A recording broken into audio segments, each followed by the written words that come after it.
একটি ঘন বড় একটি জঙ্গলে অনেকগুলো হাতি বাস করত। তাদের মধ্যে ছিল একটি বড় হাতি। তাকে সবাই রাজা নামেই চিনত। তাকে সবাই মানত, তার কথা সবাই শুনতো। কিন্তু সে ছিল অনেক নিষ্ঠুর, অনেক পাষাণ মনের একটা হাতি। সে যা বলতো তাই তাদের শুনতে হতো, কারণ সে তো রাজা। তার কথা না শুনলে অনেক খারাপ হতো, তাই সবাই তার কথা মেনে চলতো।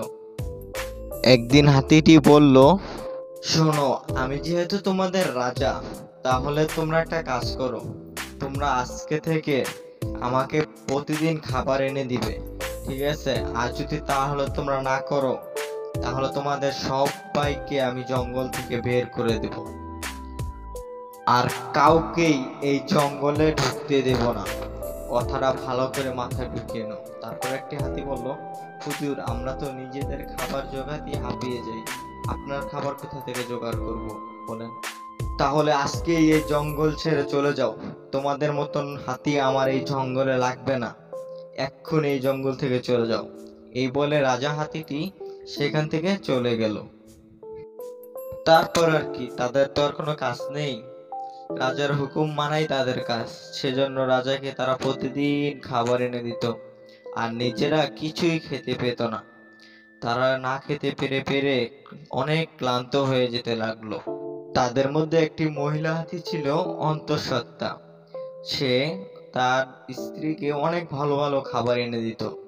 সেই খাবার খেত। একদিন সে অনেক অসুস্থ হয়ে পড়ল, আর তার অসুস্থের কারণে রাজাকে কোনো খাবারই সে এনে দিতে পারলো না।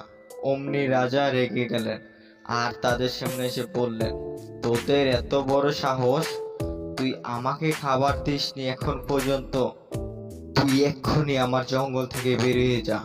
তোর কত বড় সাহস, তুই আমাকে এখন পর্যন্ত খাবার এনে দিসনি। তারপরে হাতিটা বলল, হুজুর, আমাকে ক্ষমা করে দিন, আমি অনেক অসুস্থ।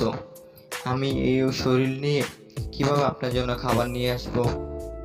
তবে ঠিক আছে হুজুর, আমাকে আর একটু সময় দিন, আমি অবশ্যই আপনার জন্য খাবার এনে দিব। তুই অসুস্থ হয়েছিস তো কি হয়েছে সেটা কি আমি জানতে চেয়েছি? তোর বউকে বলবি আমার জন্য খাবার এনে দিতে। আর তা যদি না পারিস, তাহলে এক্ষুনি এই জঙ্গল থেকে বের হয়ে যা, এটা আমার আদেশ। এই বলে হাতিটি সেখান থেকে চলে গেল। আজকেও বোধহয় খাবার জোগাতে পারলাম না।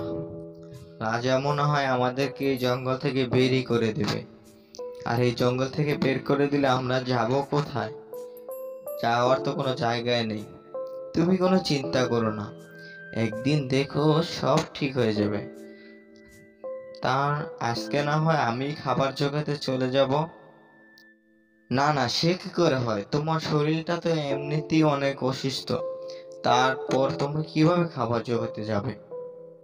চিন্তা করো না, উপরওয়ালা চাইলে সবই পারে। সে বলে মেয়ে হাঁটিতে চলে আসলো, আর গ্রামে ঢুকতে লাগলো। পর সেখানে একটি নদী ছিল। সে নদীর দিকে এগোতে লাগলো, আর এসে দেখলো কিছু লোক খাবার নিয়ে দাঁড়িয়ে রয়েছে। তো সে মনে মনে ভাবলো, মানব জাতি কতটাই না ভালো, আমাদের জন্য এখানে খাবার রেখে দিয়েছে।